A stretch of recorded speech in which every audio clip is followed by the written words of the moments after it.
Warahmatullahi wabarakatuh. Perkenalkan, saya Silvi Oktaviana dari kelas PMDI semester 6. Di sini saya membuat video ini untuk memenuhi tugas UAS semester 6, yaitu tentang pemikiran Abdurrahman Wahid. Kiai Haji Abdurrahman Wahid lahir di Denanyar, Jombang dengan nama asli Abdurrahman Adahil pada tanggal 7 September 1940 dan wafat pada tanggal 30 Desember 2009. Gus Dur ini seorang tokoh muslim dan pemimpin politik Indonesia yang pada tahun 1999 sampai 2001 ia menjadi presiden keempat dari Indonesia.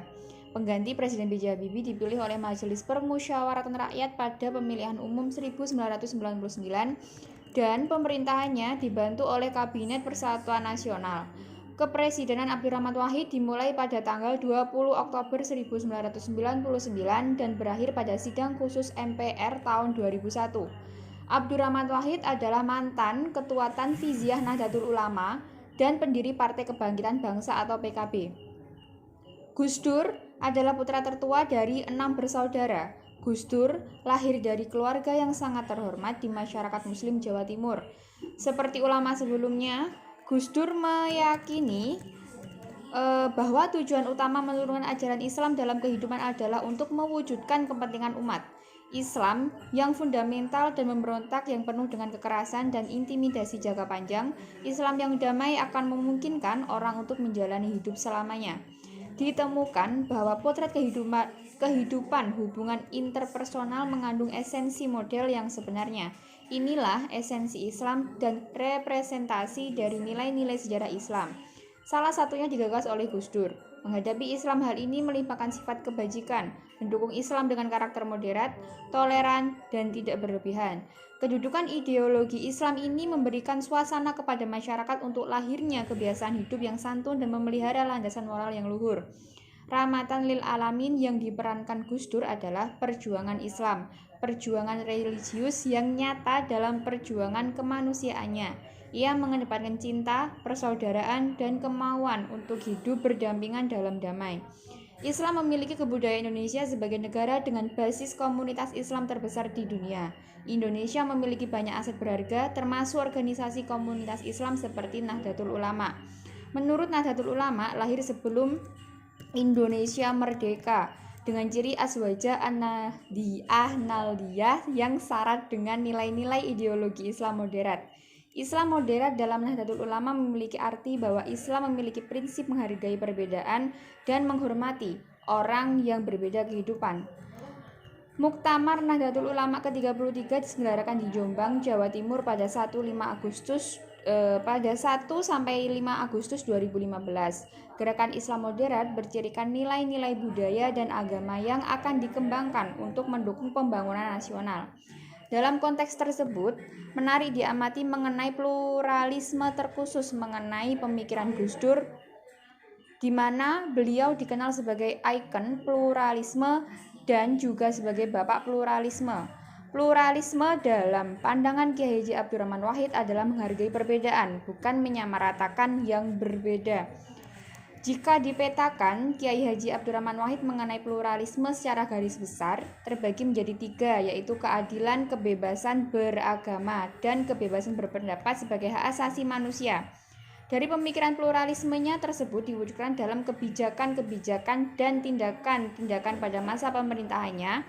Namun kebijakan-kebijakan dan tindakannya tersebut dianggap kontroversial, menuai pro dan kontra sehingga kerap kali mendapatkan kritik dari berbagai kalangan termasuk umat Islam sendiri sebagai mayoritas.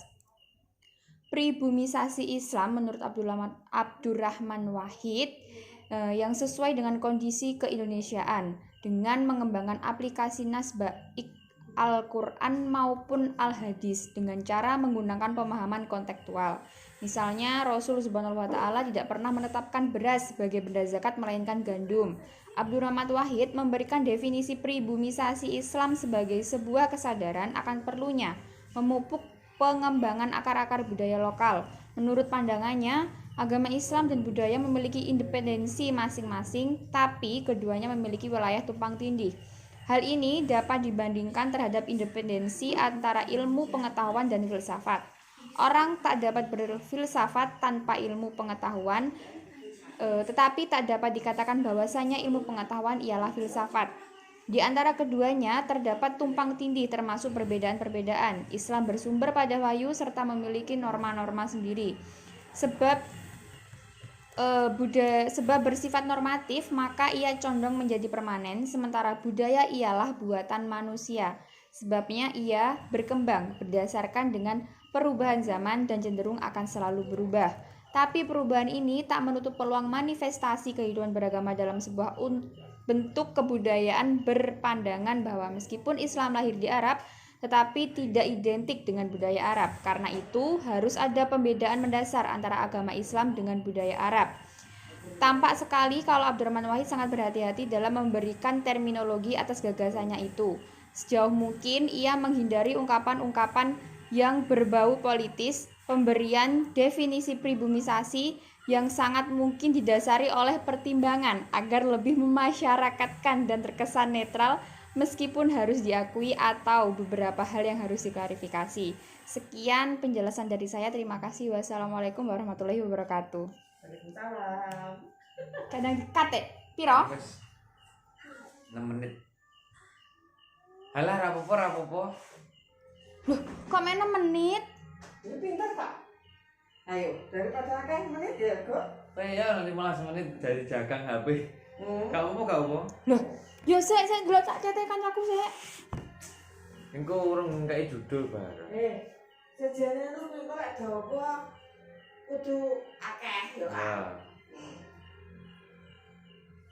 Lagi nang patene ya. Ora.